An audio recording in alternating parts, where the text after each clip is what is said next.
उमेश चंद्र नायकों स्मृतिचारण सभा बालेश्वर जिला खैरा प्रतिभा परिवार सभापति जनजागरण मंच सभापति साहित्य संसद संपादक अवसरप्राप्त शिक्षक संघ सदस्य वरिष्ठ नागरिक मंच सदस्य एवं विशिष्ट समाजसेवी और साहित्यिक भाव सुनाम अर्जन करथिबा प्राध्यापक उमेश चंद्र नायकों स्मृतिचारण सभा खैरा ब्लॉक परिसर में शिक्षक भवन सभागृह मध्य अंतर्जामी पात्र सभापतित्व अनुष्ठित हो जायछि। नीलगिरी अंचल में जन्मग्रहण करथिले मध्य खैरा तांकर कर्मभूमि थिला। से संपृक्त अंचल में बहु अनुष्ठान सहित जड़ित थिले। तांको मनरे केबे गर्व अहंकार नथिला। सर्वदा हस हस मुहरे समस्त को भल पाउथिले। जेतेबेले जेउ अनुष्ठान तांको डाकिछि से उपस्थित होई समस्तंकर प्रिय पात्र होइछंती। बहु गुणर अधिकारी थिले से। तांकर सुगुण विषय वर्णना करबा असंभव। भारी अमायिक लोक थिले से। उपस्थित समस्त उमेश प्रेमी माने स्वर्गत नायकों स्मृतिचारण करथिले। तांको हराई संपृक्त अंचलवासी दुखरे भांगी पड़िछंती।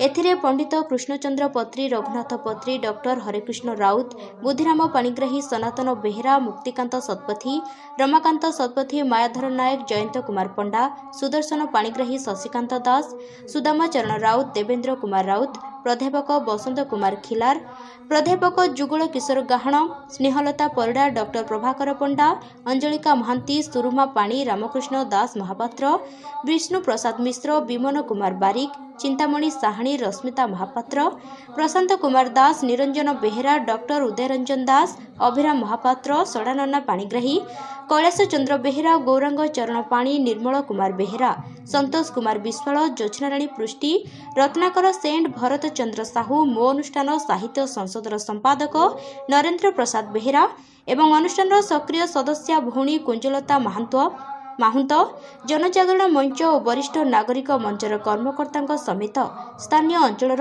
जनसाधारण, बुद्धिजीवी, वरिष्ठ नागरिक, सांबादिक, साहित्यिक, समाजसेवी माने उपस्थित रही स्मृतिचारण करथिले। बालेश्वर नरेंद्र प्रसाद बेहेरा रिपोर्ट, जयदेव न्यूज। पूज्य गुरुजन मंडल एवं आश्रम मंडल मानक मोर प्रणाम। सामाजिक बंधु मानक यथायोग्य सम्मान। मध्य मंडल देह होई देवता हेले भी मळई। सेथिପାଇଁ आमे माने समस्ते एपरि कर्म करिबा। आमे जीवित थिला बेले जेपरि पदिय भरि जड़ी उठिबा, आम मृत्यु परे भी ए संसार आम कर्म को आम गुण को मने रखिबो। मोर प्रिय सारे अनुष्ठान प्रेमी छात्र बसर हसमुखर कर्मठ पुरुष तांको विषय कहया पई मु तो सेतिकी योग्य विवेचित मने करूनी। एतिकी कहबी जेतेबेले मु 2007 मसिया रे विवाह करिकी कॉलेज रे पाठ पढ़िया पई आस्तुली। कॉलेज रे इलेक्शन होला, सेतेबेले नामांकन दाखल करथि कॉलेज इलेक्शन रे छेड़ा पानी।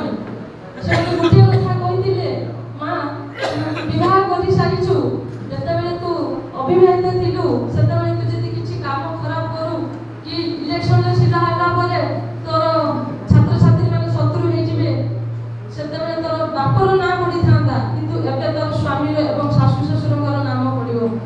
तांको सम्मान जणै मु नामांकन पत्र फेरे निथिली। सेबेठार मु प्रतिज्ञाबद्ध करथिली सारଙ୍କ अनुप्रेरणा चालिबी एवं सार जो अनुष्ठान अच्छी मत भी से अनुष्ठान से आनिकी श्रद्धा करती। मुझे आपण मानू निवेदन करी, सार तो असंख्य छात्र छात्री जीवन गढ़ी से असंख्य अनुष्ठान से प्रतिष्ठा कर आम सामने। आमर केवल गोटे कर्तव्य से अनुष्ठान को आम बचाई रखा। शेष में विधेय आत्मार सदगति कामना करुँची। रहुची जय जगन्नाथ।